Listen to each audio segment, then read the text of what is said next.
It's hard to believe that 5 years has passed since the horrific January 6th attack on our nation's capital. For me, it is a memory that will be seared in my brain forever. As many of you know, I was one of the 30 members of Congress trapped in the House gallery as the Capitol was breached.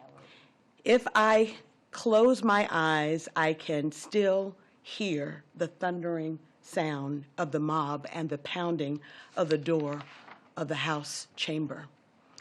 I can still feel the sense of sheer terror as we struggle to fit on our gas masks and crawl on our knees towards the only open door at the opposite end of the gallery.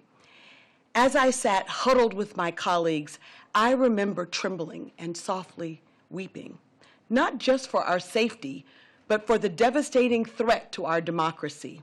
Many of us frantically dialed our loved ones, unsure of what the next hours would bring. I don't think that any of us fully understood the magnitude of the danger that we were in until we got home in the wee hours of the morning and we turned on the television.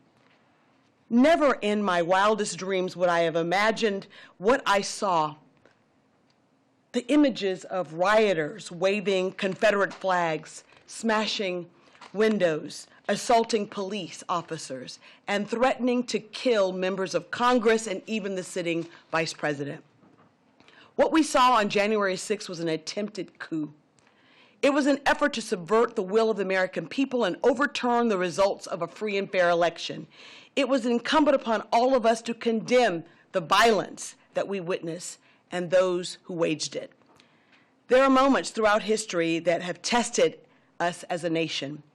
January 6th is one of them, as was Bloody Sunday in my hometown of Selma, Alabama, and the bombing of the 4 little girls at the 16th Street Baptist Church in Birmingham, and so many other defining moments along the way. Those moments can either make us stronger as a nation or they can tear us apart. We can use them as an opportunity to heal or to move forward, or we can sweep them under a rug for the sake of political convenience. It's maddening that so many of my colleagues across the aisle continue to choose the latter. I find it shameful that President Trump chose as the first action of his second term to condemn the criminals responsible for the violence. I find it equally disturbing that Speaker Johnson refuses to honor the brave officers who defended our democracy by installing the plaque that Congress voted on and passed more than 3 years ago. They say that if you don't know your history, you are bound to repeat your history. As a member of Congress that represents Alabama's Civil Rights District, I often tell my constituents, if we don't tell our stories, others will tell our stories, and they may not get it right.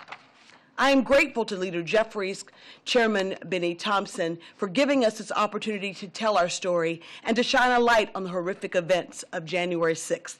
In closing, I want to express my heartfelt gratitude to the many Capitol Police officers and law enforcement officers who defended our democracy that day.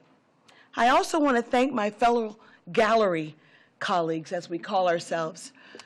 I want to thank them for checking on us, even now, 5 years later. This is the first time that I've been able to publicly speak about it, because frankly, I could not believe that in our place of work, in the people's house, we were threatened that way. January 6th was a dark day in our nation's history, and I hope that we can all work together to ensure that such a heinous attack never, ever, ever happens again.